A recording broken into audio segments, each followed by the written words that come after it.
Good evening, everybody.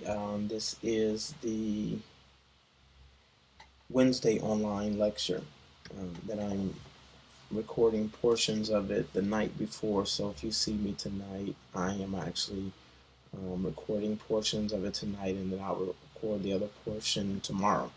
So online learning for Wednesday, the 11th, 2017. Let me read from, so I have this screen right here, which is my actual computer, but I have it connected to a larger screen that I'm going to read from.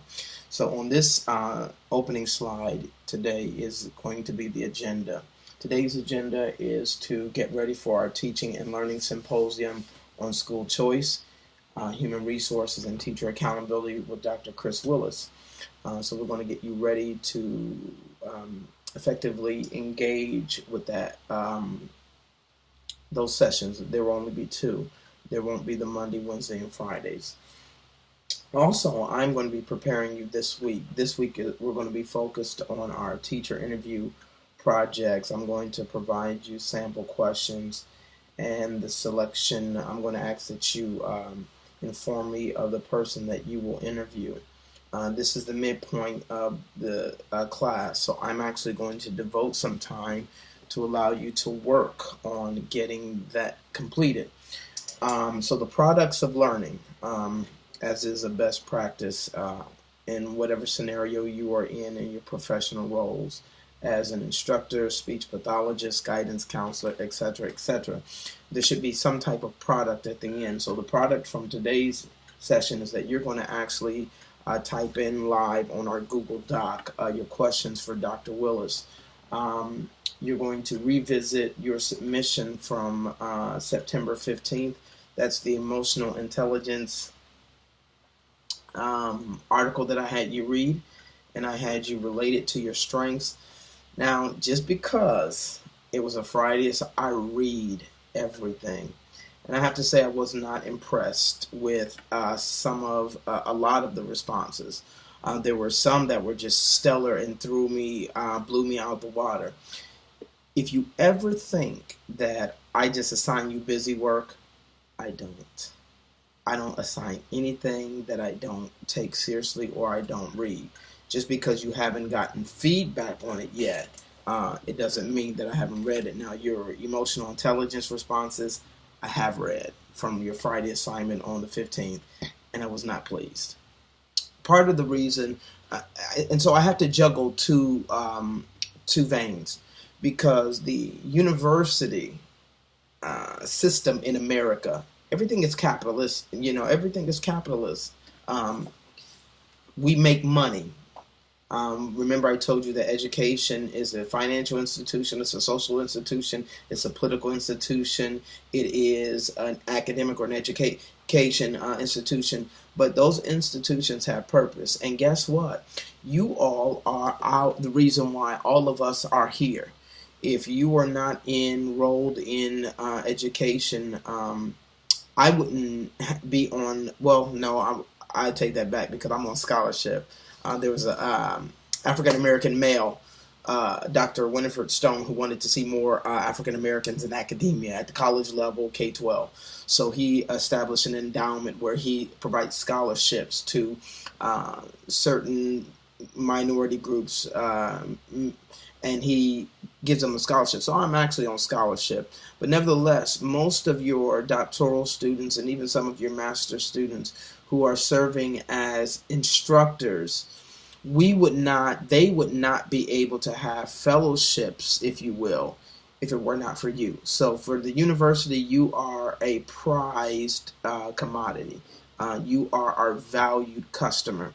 However, as future educators, I would be remiss if I failed to hold you to a minimum standard of academic acuity, if you will.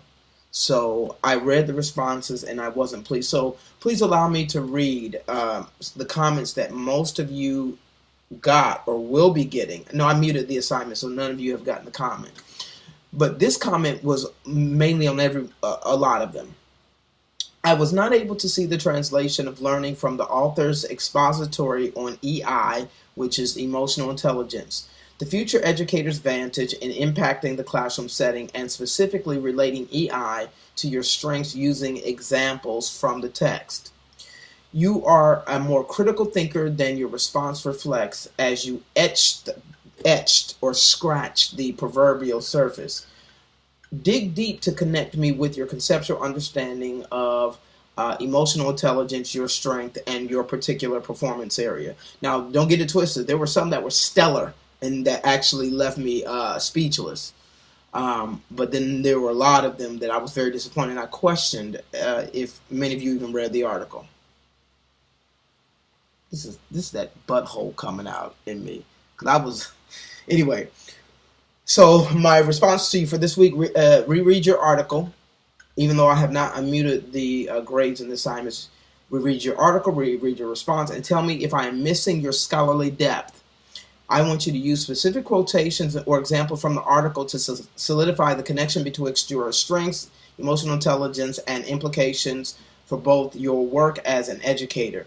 Resubmit with more concrete analysis and connections from the article, your strengths and implications with your work with students in your particular discipline.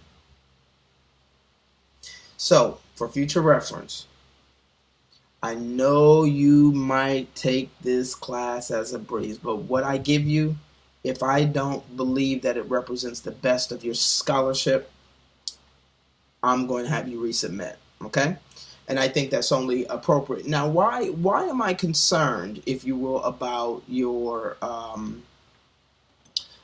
analysis and your critical thinking? Well, on your praxis, you will be required to articulate your thoughts. And I was talking to one of the graduate professors in our Masters of Education program, and he communicated that, hey, listen, the biggest area why people don't pass the praxis for guidance counselor, principals, and the other assessments, which are also money makers too, is because they cannot articulate their thoughts. And this is where our students are failing. So I'm having conversations in the schools with teachers. I'm having conversations with our graduate students who are in the field, and I'm also having conversations with our student teachers from BGSU who are in our schools in Toledo. Just so you know, Bowling Green State University is the state's largest producer of teachers. We produce more teachers than The Ohio State University. So it is incumbent upon us that we represent our university and we represent our field of education with integrity, fidelity, and honor, because we are professionals. It's teaching as a profession. All right. So moving on. So at the end of today's session, you're going to type on the live Google document, questions for Dr. Willis. And so let's get started, if you will. Okay. Go to the next slide.